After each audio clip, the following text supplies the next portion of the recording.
One of the things that I want to talk to you about is the JFK files. And one of the things that you said was that if they showed you what they showed me, this was your quote, you wouldn't want people to know it either. So I opened them up partially. I was met with, from good people. I mean, good people. People that were well-meaning. Mike Pompeo was one of them. He's a good person. They called me. They said, "Sir, would rather have you not." And I did open them. But I was asked by some people not to open them. There's a Martin Luther King file, too, by the way, that they'd like to see. I don't know if you know, but there is that. But JFK in particular. So they called me, a lot of good people called me, people that that you would find reasonable people. And they asked me not to do it. So I said, well, we'll close it for another time. But if I win, I'm going to open them up. I'm just going to. Why didn't you open it up the first time? Because a lot of times, what was the hesitation? Though? Addresses, people that are still living. There are people that are affected, and there could be some national security reason that that I don't have to necessarily know about.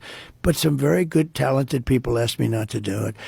I opened it up, and then they said, "Would it be possible for us to do that a different day?" How much of it did you read into? I think it's going to be just fine to open it. Let me put it that way. I think it's fine. It's going to be time. It's a cleansing. It's really a cleansing. So I'm going to do it. I'm going to do it immediately, almost immediately upon entering office. Well, the thing, when people look at it from the outside and you sort of imagine what could be a reason why they would not release those files, it would be there's people that were implicated in the assassination. Yeah. Obama thought we were going to go to war. I said, what's the biggest problem? He said, North Korea. But I got a call, and it was from him, meaning his people. They wanted to meet.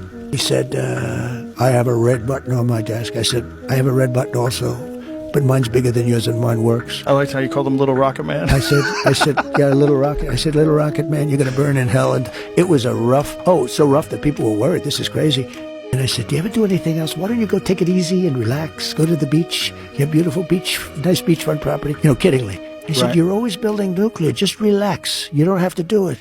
There's a lot of crooked stuff, and I wanted to talk about that too, because one of the things that people talk about with you is the denial of the results.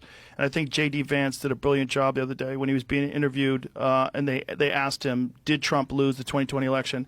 And he turned it around and said, was there legitimate election interference in suppressing the Hunter Biden laptop story on social media? And was that a concerted effort? Well, they say it made 10-point difference, and I lost by one tenth of a point. They say it was 22,000 votes, but look, it was much more than that. And I appreciate J.D.